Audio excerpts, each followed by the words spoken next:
Okay, cool. Hello. Good morning. Thank you for joining me here.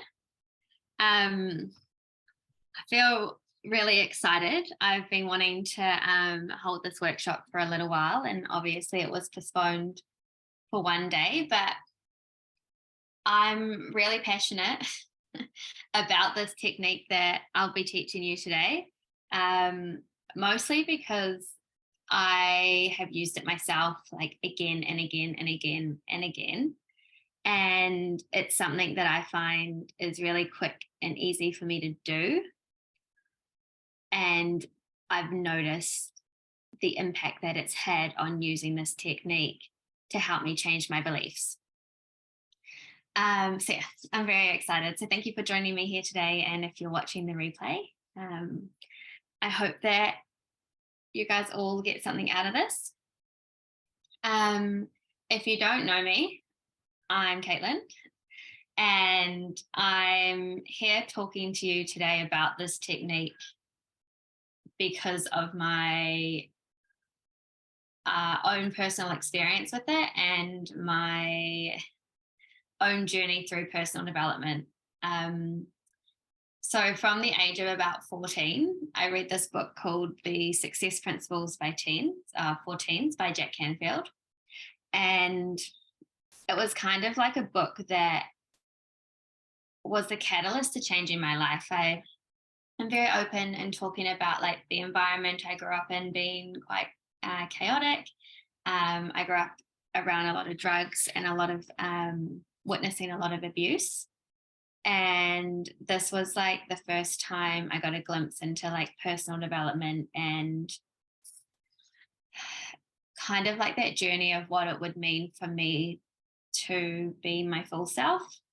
And then a little bit later on, I went through a stage of feeling like a burden in this world and I didn't want to live.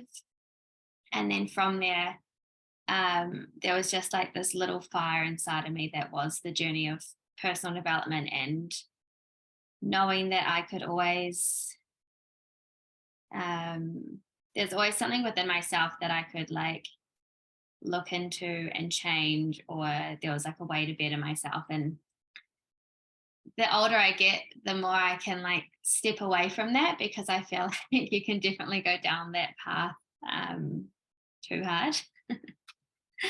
But the journey that I've been on through my love of personal development and wanting to understand myself and wanting to be the best version of myself in this world has led me to this conversation today. I went through a lot of talk therapy and I really recommend talk therapy, and I feel like there is a time and a place. And then I also got to a point where I wanted to stop talking about things and I wanted to actually start implementing things that would help my life to change.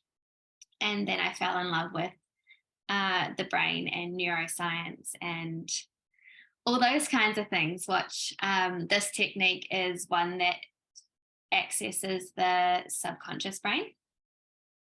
And I'm sure all of us have heard that the subconscious is what runs the show. The conscious mind is only, depending on who you talk to, it can be 5%, it can be 3%, it can be 10%. But the gist is the conscious mind only runs a small portion of what we do. A lot of what we do and how we show up and how we respond or how we react to things, it just happens in the background. And so that's why I love this work, because the conscious mind only knows so much, and I'd rather have like everything in the background kind of churning away positively and helping me out. And that's why I've really, really enjoyed this technique specifically. But there are so many out there that I could talk about all day. So anyway, we're here today so I can teach you this one technique, and it will end up being, takes about 5 minutes. So I'm just going to talk a little bit more about the subconscious first. So this call should probably be no longer than 30 minutes. If anything, I don't like to take a lot of time to do things. Some will call me impatient, but also like I feel I could spend my time elsewhere doing things that I actually enjoy. So I want to make sure that the time I'm spending on working on myself, I'm making the most of it, and I want to be able to share that with you so you can make the most of your time as well. What I do want to say, and like this is something that I've also had to get my head around, is sometimes when a technique or a process is really simple, it feels like it just can't be that easy.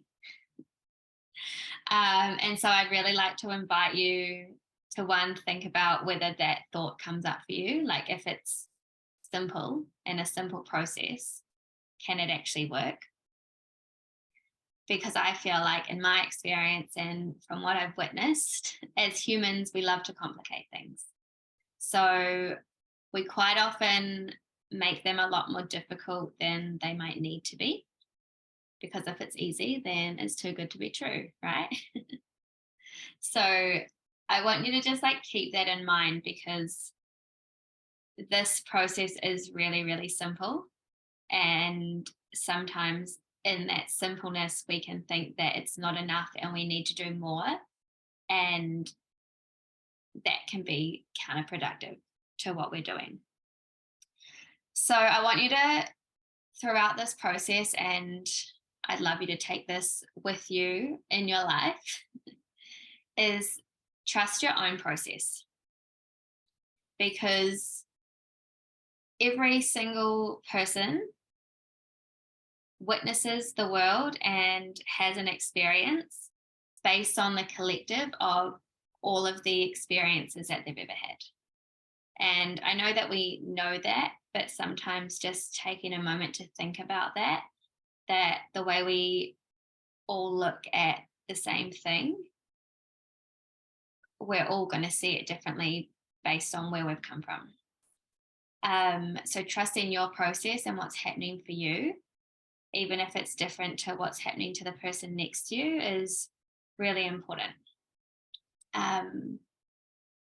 And throughout this as well, we'll be able to have a conversation. So if there's anything that you need to ask or any questions that you have, I also know for myself, I like to trust my process, but I'm also really curious on how it works for everyone else, so I can see where I am and what's happening for me and how it might happen for someone else.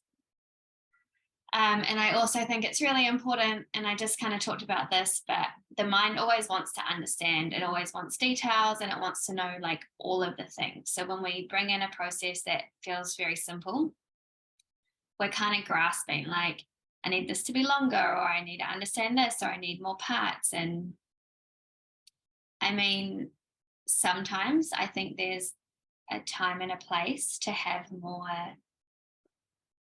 conversation, to maybe talk things out a little bit more. But a lot of the time, it's just our mind wanting to distract us from where we could be going. And even case in point, like, we don't always consciously register everything that we're doing for ourselves. Like I said before, the subconscious mind runs a whole lot of what we're doing. And I don't know if you guys have had this experience, and I feel like it's used as an example a lot, but like driving home, and you get home and you realize like you don't really remember your drive home. You're kind of doing it on autopilot, and that's like the subconscious mind showing up and doing those things for you. So I just want to make you aware of that, because sometimes, and I've had this experience with others, when we do something that is quite a quick process, we want to like grab onto other things, or we feel like we need to understand more, and it can be hard or challenging for us to decide we're just going to trust the process. And this brings me to something that I'm super passionate about reminding people as well. And that is that the brain can only really pick up a small percentage. And I always just like round the numbers, but I actually Googled it last night. So for context, per second, your brain will pick up 11 million bits of information, but we can only consciously register 40 or 50 bits of those things every second. So 11 million things coming in. Consciously, we register 40 to 50 bits. The subconscious is taking everything in and stores information. So we can have a conscious interaction or have something at the forefront, but there's all this other information that is coming in. So just in like a situation like this, it can happen so fast that our conscious mind isn't aware of it, but there's still all this stuff happening. Just checking that I haven't lost you and this kind of makes sense. Cool. Sorry, I get really passionate about this stuff because it's like the brain is just so incredible. And even the way that we can change beliefs or that we can change the way we think and feel about things, and we have all of these tools, I think it's fantastic. And I'm really thankful because, like I said, I'm a little bit obsessed with it and I really enjoy it. And I'm really thankful that I get to share it. So today we're going to take a belief that we have. And when we do this process, like, you can choose the biggest belief that you feel like you need to change, for sure. It'll work. But also, if you know yourself to be a person who maybe wants to prove that it's not going to work, or you know that you like to put a little bit of resistance in your space, and choosing the big thing might not be the best choice for today, I would say choose something that feels maybe a little bit more flowy or a little bit easier in your life, and then work up to the big thing. You will have a recording of this, and I will separate out the meditation so you won't have to listen to me talk every time.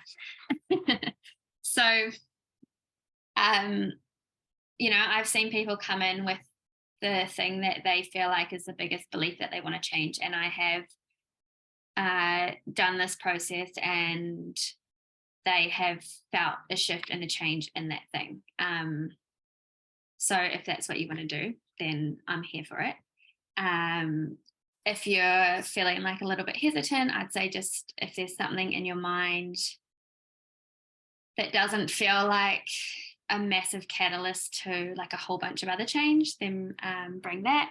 If you guys have any questions about how to pick a belief, I'll just tell you some of the things that I've worked on recently. I just wrote them in a list, so I'll just bring that up. The other thing that I'll say now, and I will probably say again at the end, when we do this kind of work and we are working on our brain to change a belief, I don't recommend that afterwards you put yourself in a situation that would actively reinforce the belief you're wishing to change. So if you can have like 5 hours where you're not, it's about a 5-hour thing. So sometimes as well, this is really good to do close to bed, because then you're going to sleep and your brain's like not thinking about things anyway. But your brain does need time to like allow the new neurons and connections to connect and create those new neural pathways. And so if we put ourselves straight into positions that counter the belief that we're trying to change, then the work will need to be done again. So that's just something to think about.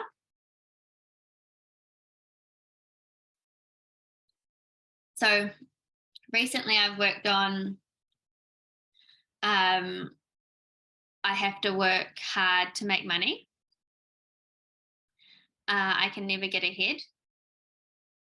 I'm not worthy to have the life, business, and success that I desire. I am disgusting. Food is difficult. And then the opposite of that, food is allowed to be fun. I am so lucky. And another one was, it's unsafe for me to be seen.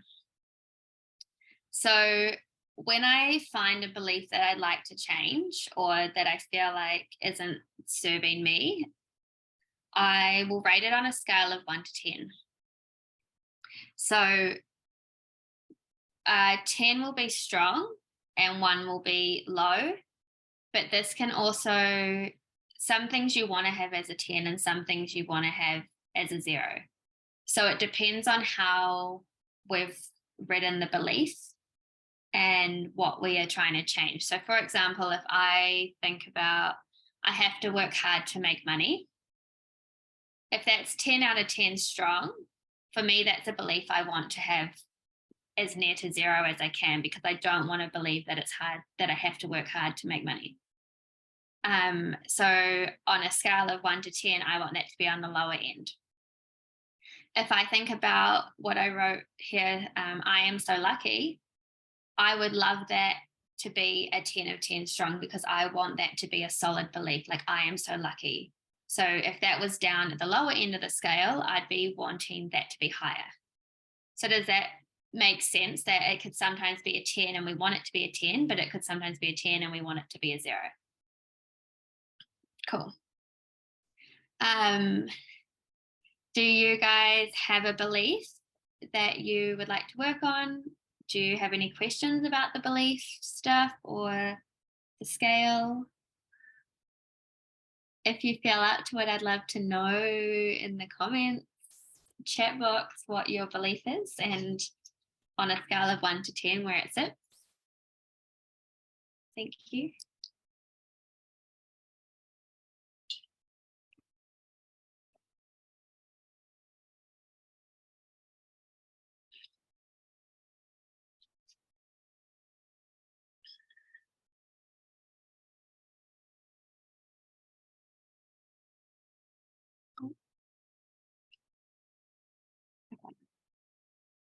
I never have enough money and it's a solid 10. Cool. Thank you for sharing. I'd also like you guys to think about what the opposite of your belief would be. Like, what would be what you'd want? And if you just have that in mind, you can share it if you'd like. But need the other one. I need food to self-serve or something, like I need to indulge. Okay.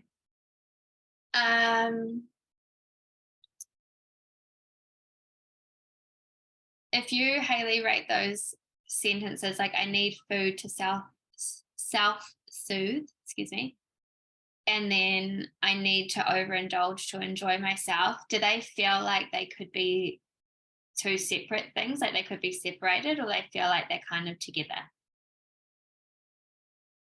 Because we could start with I need food to self-soothe, and then going through the process again, you could do I need to overindulge to enjoy myself. And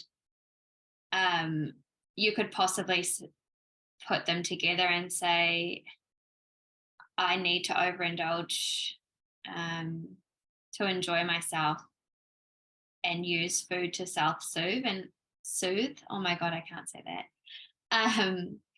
And just kind of see which one feels like it like sits right in your center, if that makes sense. Because with a lot of beliefs as well, like we might say one like I need food to self-soothe, for an example, and it kind of like we feel it around ourselves and we do that, and then we might realize that something else comes forward like I need to overindulge to enjoy myself, and it kind of feels a little bit closer.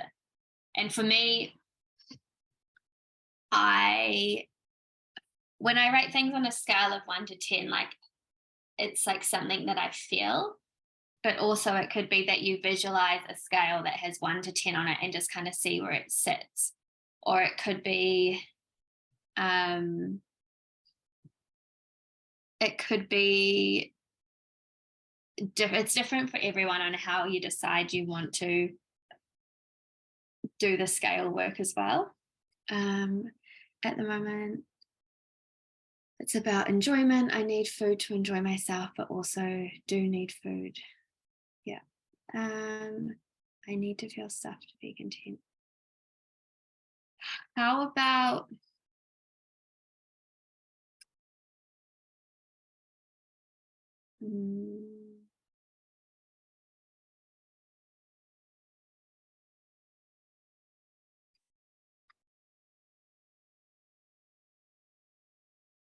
there's like 2 or 3 things that we could do separately.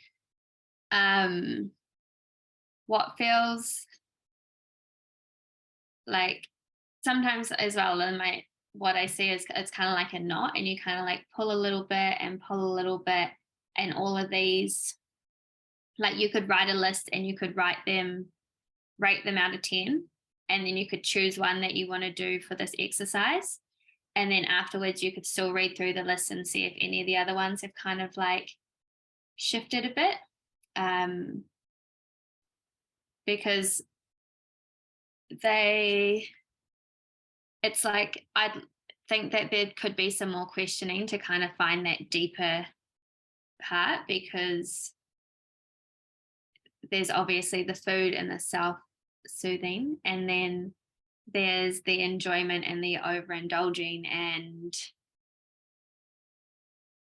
like there's obviously a part of you that feels like those things are wrong and they're not helping you or you're not enjoying who you are when you make those choices, or they're bringing up other beliefs about like when you do those things, what that means. So even if you wanted to,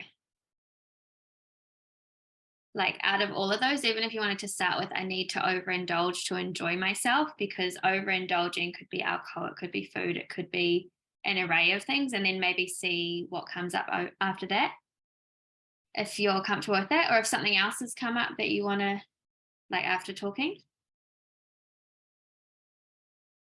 Cool. Do you have it on a scale of 1 to 10? Is that a 7 that you said before as well?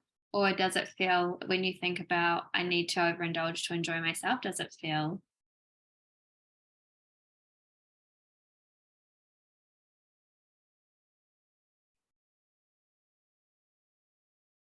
Cool. Okay.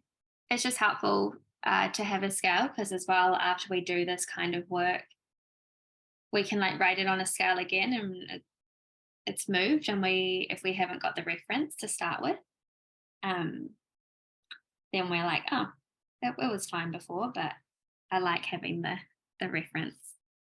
So I'm gonna bring you guys into doing the actual process. And so I just want you to be somewhere comfortable that you can close your eyes and relax.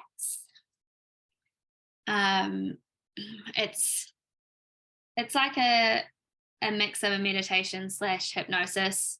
So just like allowing yourself to go on the journey, and allowing yourself to trust your process.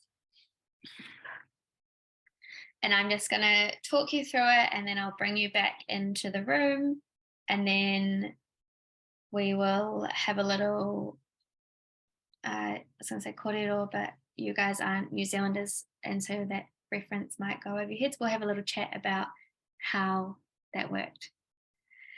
So just sitting back, relaxing, closing your eyes, begin to focus on your breathing, noticing as you breathe in and then breathe out. Begin to think about the belief or behavior you are wanting to change. I want you to notice any feelings that might be in your body when you think of this belief?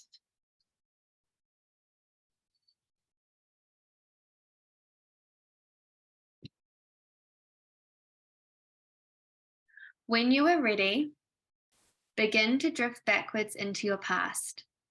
And if it is helpful, notice a line which extends into the past.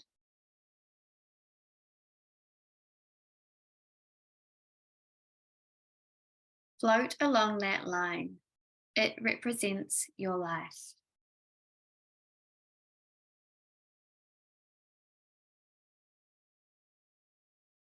Now, ask your subconscious mind to take you back to the very first time you made the decision to adopt the belief or behavior. Keep floating and stop when you feel it is the right point.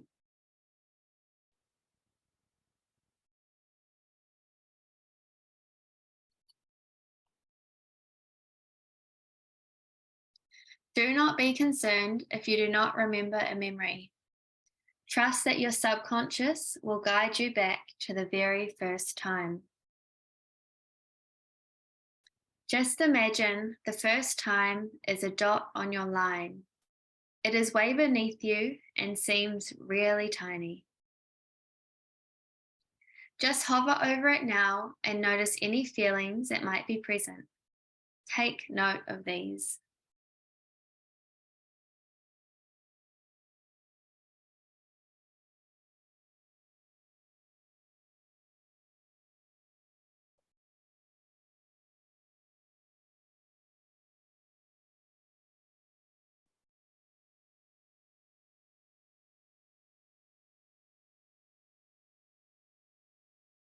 It is now time to store all of the positive reasons and intentions associated with this belief or behavior.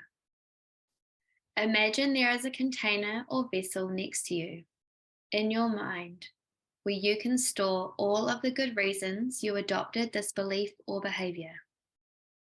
Be your own best cheerleader or coach and ask your subconscious mind to start to store all of the good reasons you took on this belief or behavior and made it your own.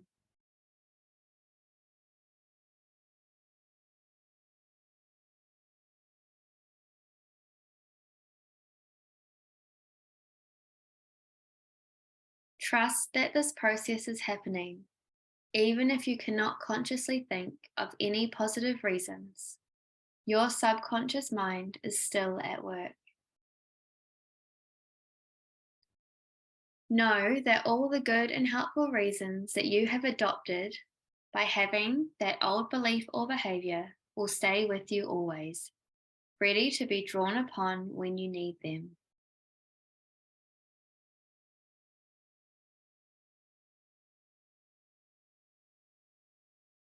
Imagine you can now make a decision to let go of the old belief or behavior. Imagine you are looking at it as a tiny dot below you. You're almost looking at it in front of you, but way beneath.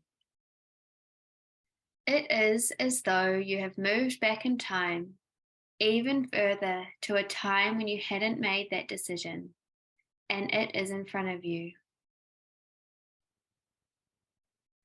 Now it is time to let go. You might see it as a weight falling away from your body. You might feel it drop away and leave you. Ask your subconscious mind to let go of the decision made all those years ago. And as this happens, imagine a color floods your body and fills you completely.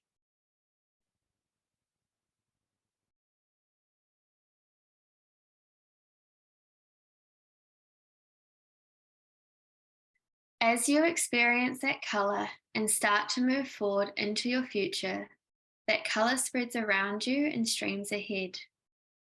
Your mind starts to prepare for a new decision.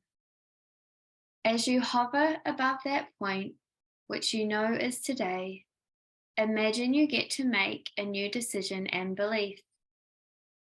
It might be the direct opposite of the old belief. It might be a new word which springs to mind right now.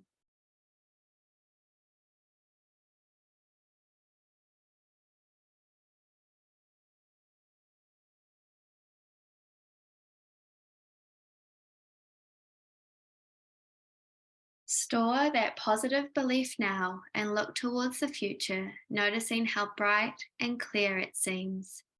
Enjoy this moment.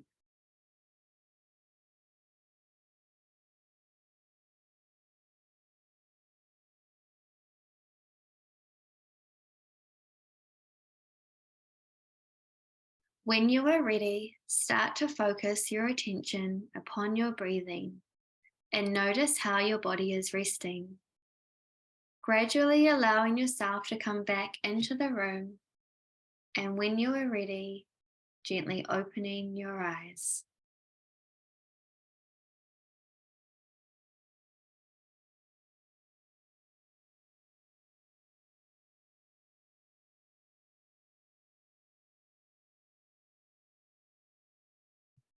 Welcome back. I just want you to take like a couple of nice big deep breaths in.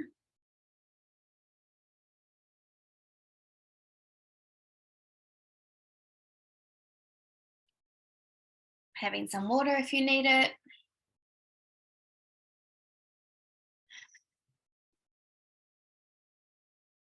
And then I'd love you guys to think of the original statement, and then rate it on a scale of 1 to 10 again.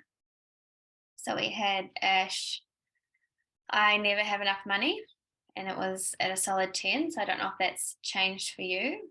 And Hayley, if we went through, I need to overindulge to enjoy myself, and it was about a 7 or an 8.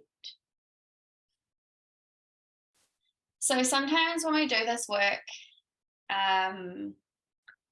it doesn't change on the scale and it kind of just still feels the same.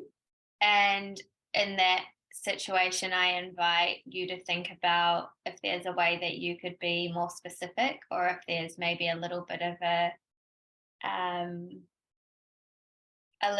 more digging or understanding that could have a sentence that feels a little bit more true to you to work with.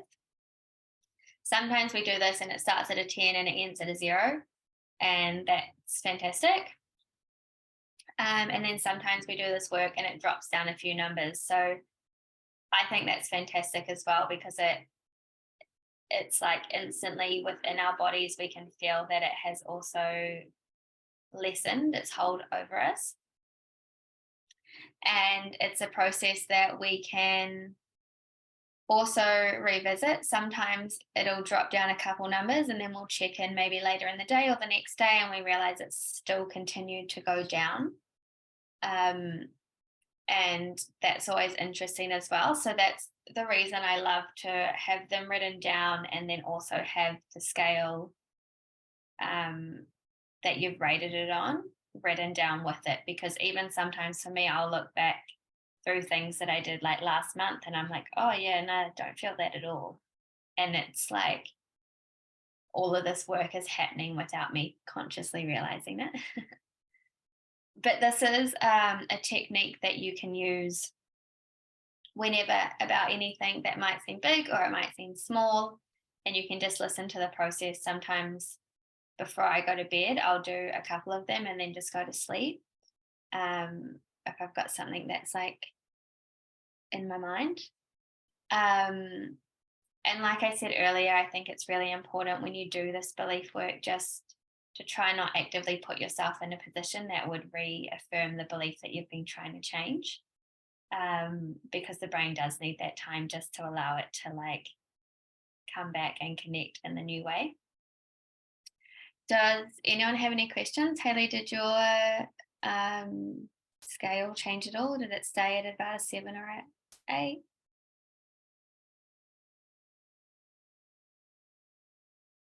Cool. So for anyone watching the replay, Hayley's just said, I think my phrase wasn't the core belief. It does feel less, but issues of being accepted and included came up for me about overindulging. So maybe focusing on feeling safe or soothed is the real belief.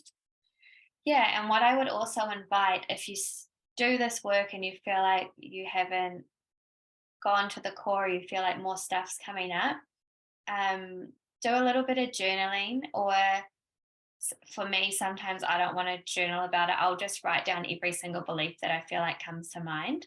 and then just have a list. And then as I'm reading through it for myself, there'll be a few that will kind of like jump out to me as feeling like, oh yeah, that one will change a lot.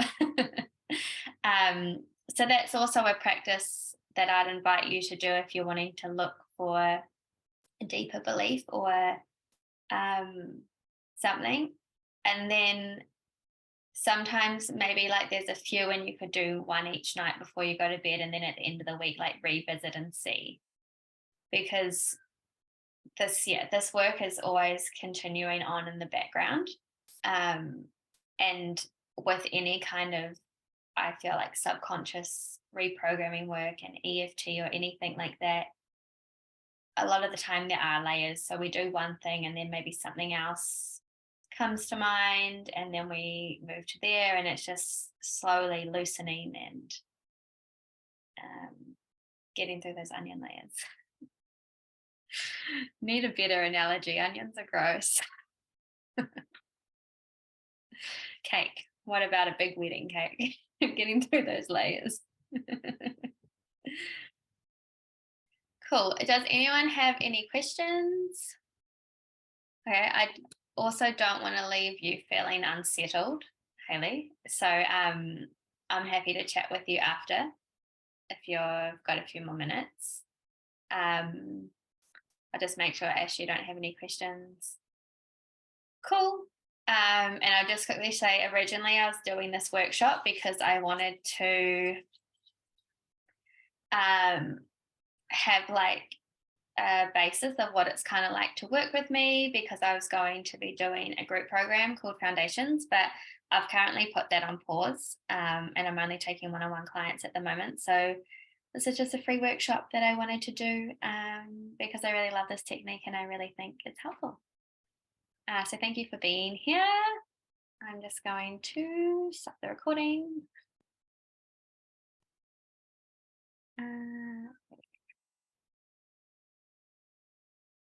Okay, I just jumped back on here because I need to stress one thing.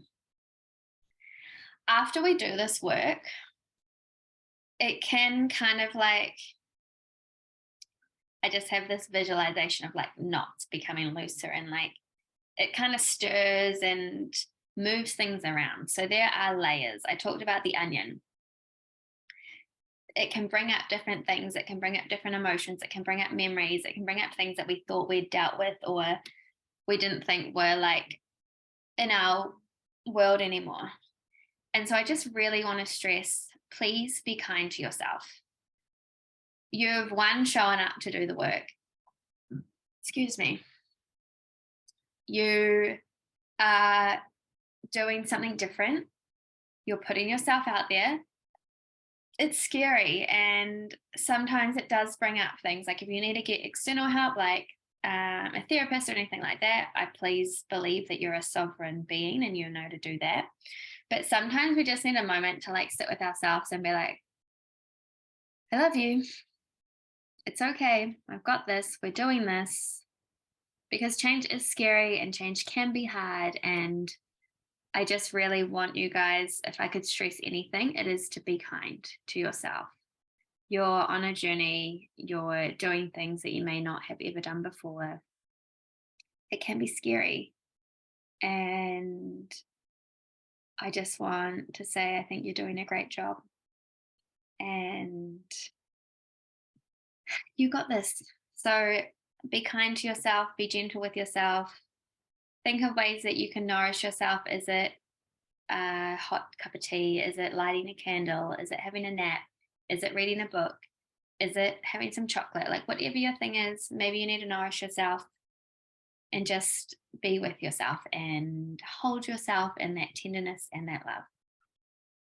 Okay, I love you. Thanks for being here.